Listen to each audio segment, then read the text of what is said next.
Built when America was a very young country. We were that. We'll go back to the Wrigley Building for a second. The Wrigley Building was built using William J. Wrigley's chewing gum fortune. $20 million and 4 bedrooms. Those better be really nice bedrooms. On our right next to us that is 150 North Riverside. Why is it shaped like that? Well, Chicago has a rule that buildings must be built 30 feet back from the river front to make way for the river walk. But the other side of that building is train lines, and you can't build on those. So this building is pinched between those two immovable objects, meaning its base is only 39 feet wide. That's about as wide as a school while still providing for the public. And now, on the other side of this bridge, we will enter what is known as the Time Machine. So strap yourselves in for 3 minutes of non-stop architectural and historical facts about Chicago, starting in the 1920s and going all the way to the present day.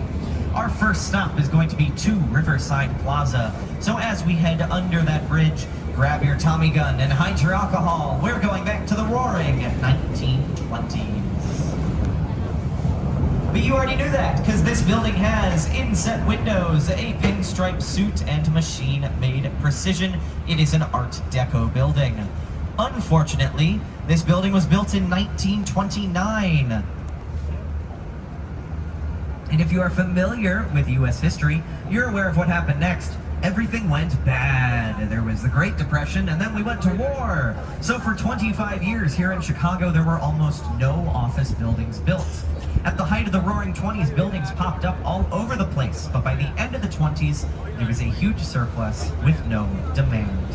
But don't worry too much, because on the other side of this bridge, it will be 25 years later. Night of October 8th, 1871, just a few blocks away from us, right over there. Modernism here in Chicago, he is tall, dark, and handsome. And oh boy, is he tall.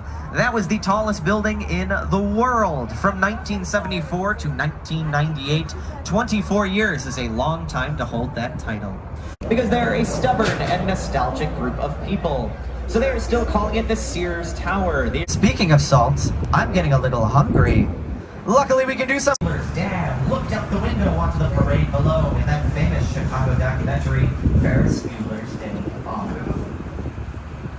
Now obviously this building is contextualism. It's got that curve in it to mimic the curve in the river, but it also has blue glass for the sky.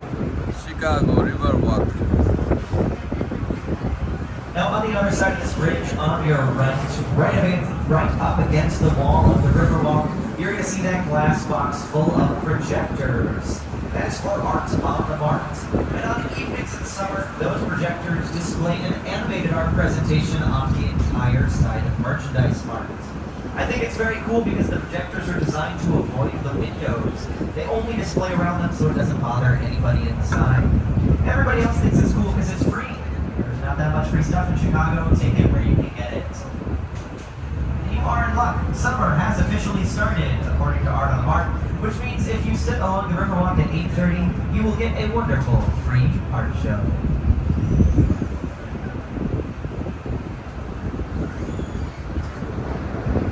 Now, on the other side of this bridge on your left, you are going to see a short red brick building with a clock tower.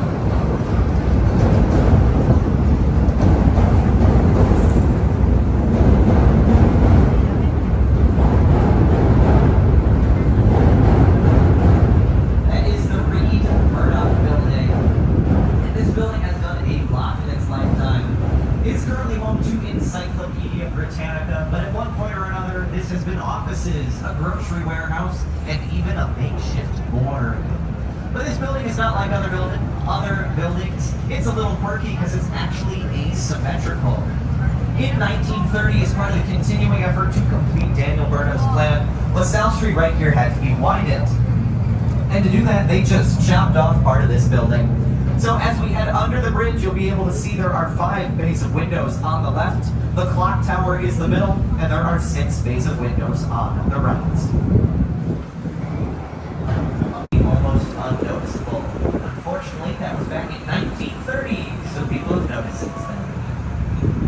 5 windows on the left, 6 on the right. Now back on the other side of the river, on the other side of this bridge, there's that very short, very angry looking building. Yeah, they came up with a lot of advertising characters. That was actually the end of that building.